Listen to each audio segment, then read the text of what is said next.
4 വർഷത്തെ മുടക്കമില്ലാത്ത follow up, ഉദ്യോഗസ്ഥരുൾപ്പെടെ 4 ലക്ഷം പേർക്കുള്ള പരിശീലനം, 1032 തദ്ദേശ സ്ഥാപനങ്ങൾ, 64,006 കുടുംബങ്ങളെന്ന സംഖ്യ, നവംബർ 1 എന്ന നവകേരള പിറവി. കേരളം നാളെ നടത്തുന്നത് സുപ്രധാന ചുവടുവെപ്പാണ്.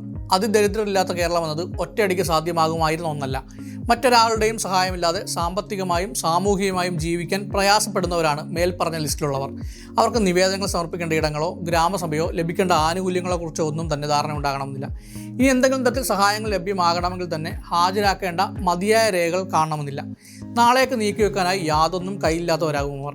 പലർക്കും പല ആവശ്യങ്ങളാവും ജീവിതം മെച്ചപ്പെടുത്താൻ ആവശ്യമായിട്ടുള്ളത്. തലചായ്ക്കാൻ ഒരിടം, ഉപജീവന മാർഗം, ഭക്ഷണം എന്നിവയെല്ലാം ഇതിൽ ഉൾപ്പെടുന്നു.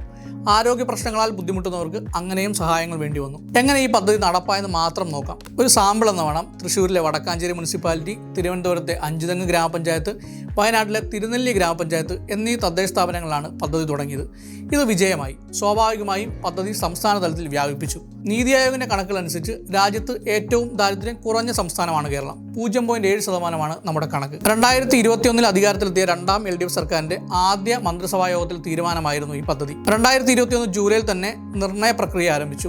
ആദ്യഘട്ടമായി പട്ടികയിലുള്ളവർക്ക് ആഹാരം, ആരോഗ്യം, വാസസ്ഥലം, വരുമാന മാർഗം എന്നിവ ലഭ്യമാക്കി. പിന്നീട് സാമൂഹ്യ സംഘടനകൾ, വിഷയമേഖലാ വിദഗ്ധർ എന്നിവരെ പങ്കെടുപ്പിച്ച് ഫോക്കസ് ഗ്രൂപ്പ് ചർച്ചകൾ മുഖേന വിവിധ പദ്ധതികൾ ഒഴിവായി പോയവർ, അലഞ്ഞു തിരിഞ്ഞ് നടക്കുന്നവർ ഉൾപ്പെടെ 1,18,309 കുടുംബങ്ങളെയാണ് പ്രാഥമിക പട്ടികയിൽ ഉൾപ്പെടുത്തിയത്. പിന്നീട് തദ്ദേശ സ്ഥാപന തലത്തിൽ രൂപീകരിച്ച ഉപസമിതികളുടെ അടിസ്ഥാനത്തിൽ 87,158 കുടുംബങ്ങളുടെ ചുരുക്ക പട്ടിക തയ്യാറാക്കി. അവിടെയും തീർന്നില്ല. വീണ്ടും പ്രത്യേകം വികസിപ്പിച്ച മൊബൈൽ ആപ്ലിക്കേഷൻ ഉപയോഗിച്ച് പരിശീലനം ലഭിച്ച വോളണ്ടിയർമാരുടെ സഹായത്തോടെ 87,158 കുടുംബങ്ങളുടെയും വിവരങ്ങൾ വീടുകളിലെത്തി ശേഖരിച്ചു.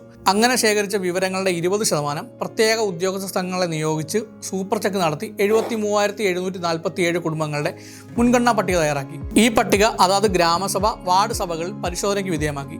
അനർഹരെ ഒഴിവാക്കി അംഗീകാരം വാങ്ങി. ഏറ്റവും ഒടുവിൽ തദ്ദേശ സ്ഥാപന തലത്തിൽ അംഗീകാരം നൽകി 64,006 കുടുംബങ്ങളുടെ അന്തിമ പട്ടിക പ്രസിദ്ധീകരിച്ചു. അവരിലാണ് നാളെ പുഞ്ചിരി വിടരുന്നത്.